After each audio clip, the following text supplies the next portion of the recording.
Sveiki visi, su jumis MJ Taro ir bendrai apie šį savaitgalį. Šį savaitgalį bus svarbi ramybė ir darbas su savimi.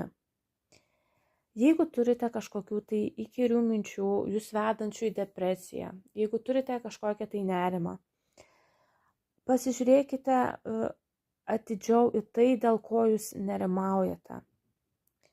Ar tikrai jums taip to reikia? Ar tai verta tokios jūsų būsenos?